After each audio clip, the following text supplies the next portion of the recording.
नमस्कार दोस्तों। इस दुनिया में आप अनगिनत लोगों से मिलते हैं, जिसमें से कुछ लोग आपको याद रहते हैं और उसमें से भी कुछ लोग आपके साथ रिश्ते निभाते हैं। जी हाँ, रेशो थोड़ा बहुत ऊपर नीचे हो सकता है, लेकिन रियलिटी दोस्तों यही है कि आपके जीवन में हर किसी का आना पहले से तय है। जो व्यक्ति आपके पास आएगा, उसे आपको ढूंढने की ज़रूरत नहीं है, बल्कि वो तो खुद ही चलकर आपके पास आ जाएगा। ब्रह्मांड आपके साथ कुछ ऐसा करेंगे, ऐसी साजिश करेंगे जिससे वो व्यक्ति खुद ब खुद आपके सामने होगा। और नहीं तो आपने बहुत सारे कोइंसिडेंट अपने जीवन में या दूसरों के जीवन में देखे ही होंगे। दोस्तों, आपके साथ आज जो भी रिश्ता है, पति पत्नी, आप किसी के हस्बैंड हैं, वाइफ हैं, किसी के गर्लफ्रेंड या बॉयफ्रेंड हैं, किसी के साथ भी किसी का इंतज़ार कर रहे हैं, या कोई आपका टॉक्सिक रिलेशन है, किसी से आप पीछा छुड़ाना चाहते हैं, कोई भी ऐसा रिश्ता है जिसे आप जी रहे हैं, जो या तो आपको तकलीफ़ दे रहा है या आपको सुख दे रहा है, या फिर आपको न तो वो सुख दे रहा है, ना वो दुख दे रहा है, लेकिन आपके जीवन में वो एग्जिस्ट करता है। ऐसे अनगिनत रिश्ते आपके आसपास होते हैं। दोस्तों, ये रिश्ते जो होते हैं ना, वो पूर्व निर्धारित होते हैं, यानी कि पूर्व जन्म के हमारे ये रिश्ते होते हैं, जहाँ पर हमारा इनके साथ में ना कुछ कर्मा अधूरा रह जाता है इसी तरीके से। और अपने कर्मा को कंप्लीट करने के लिए वो इंसान, वो आत्माएं आपसे फिर से जुड़ती हैं, चाहे वो बैड कर्मा है या फिर वो गुड कर्मा है। अगर कोई रिश्ता आपको बहुत तकलीफ दे रहा है और आप उससे इमोशनली अटैच हैं, तो समझ लीजिए ये कोई कार्मिक है आपका, जो अपना हिसाब पूरा कर रहा है। यानी कि आपने इसके साथ कुछ ऐसा किया है जिसकी वजह से ना ये व्यक्ति आपको तकलीफ दे रहा है।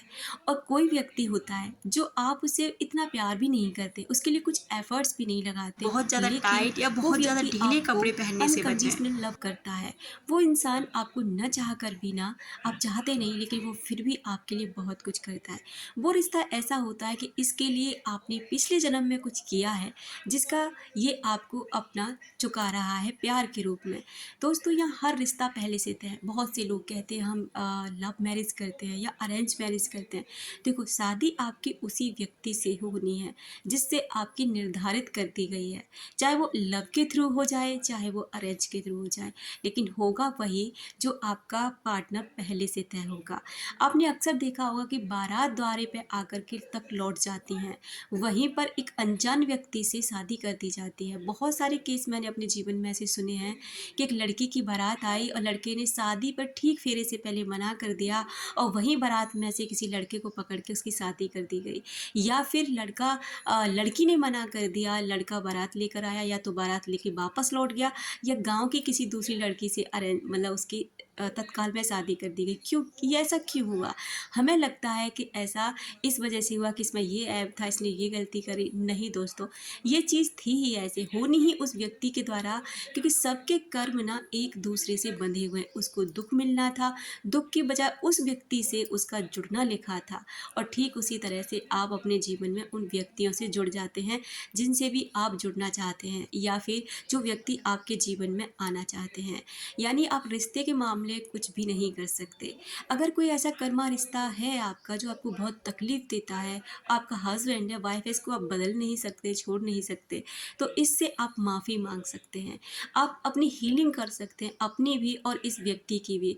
जब आप हीलिंग करते हैं ना, तो धीरे धीरे जो आपका और उसका कार्मिक अकाउंट है, यानी कि जो नेगेटिव अकाउंट है, वो धीरे धीरे पॉजिटिव होने लगता है। और वही व्यक्ति जो आज आपको तकलीफ दे रहा है ना, वो व्यक्ति आपके लिए बदल जाता है, और वो व्यक्ति फिर आपको सुख देने लग जाता है।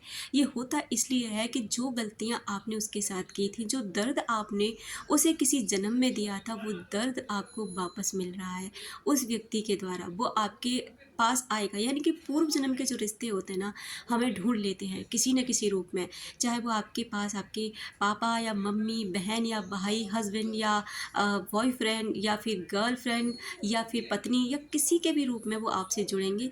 और वो वाला रिश्ता जोड़ेंगे जो आपको आपके सबसे नज़दीक होगा और आपको तकलीफ़ दे सके। आई होप आप समझ गए होंगे कि आपका हर एक रिश्ता पहले से तय है। आप ब्रह्मांड के द्वारा मिलाए जाते हैं, खुद नहीं मिलते। पूर्व जन्म के रिश्ते आपको खुद ब खुद ढूँढ लेते हैं। अगर आपका भी कोई ऐसा रिश्ता है जो कार्मिक है, जो आपको तकलीफ़ दे रहा है, तो आप उसकी हीलिंग कर सकते हो अपोनोपोनो प्रेयर के द्वारा। यानी कि आप उससे माफ़ी माँग सकते हैं। डायरेक्ट जाके माफ़ी ना माँगे, क्योंकि उस आत्मा को तो खुद ब खुद नहीं पता कि वो आपके साथ ऐसा क्यों कर रही है। बस उसको आप पे गुस्सा आता है, आपसे चिढ़ होती है, आप पर बस वो गुस्सा उतारना चाहता है, आपको तकलीफ़ देना चाहता है। लेकिन ब्रह्मांड को पता है, आपकी अंतरात्मा को पता है, तो आपको उसके सामने जाके माफ़ी नहीं माँगनी, बल्कि आपको अपने अंदर ही उससे, ब्रह्मांड के द्वारा उससे माफ़ी माँगनी है। अपने पास लाकर, अपनी मेडिटेशन में, अपने योगा में, अपनी अंतरात्मा में उसे बुलाकर उससे माफ़ी माँगनी है। और उससे अपना जो नेचर है, जो आपका बिहेवियर है, उसे बहुत पोलाइट रखना है और अच्छा रखना है। इससे होगा कि वो व्यक्ति धीरे धीरे अपने जो नेचर होगा ना, उसका जो आपके प्रति नफरत का, गुस्से का, वो उसे बदलने लग जाएगा और आपके साथ ना प्यार से रहना शुरू। और यही रियलिटी है। आजकल रिश्ते दर्द बहुत दे रहे हैं, क्योंकि हम उनको दर्द दे के आ रहे हैं। इसलिए अपने हर रिश्ते को बहुत प्यार से निभाएं, बहुत ईमानदारी के साथ निभाएं, जिससे हर रिश्ता आपको सुख दे सके, प्यार दे सके। Thank you so much.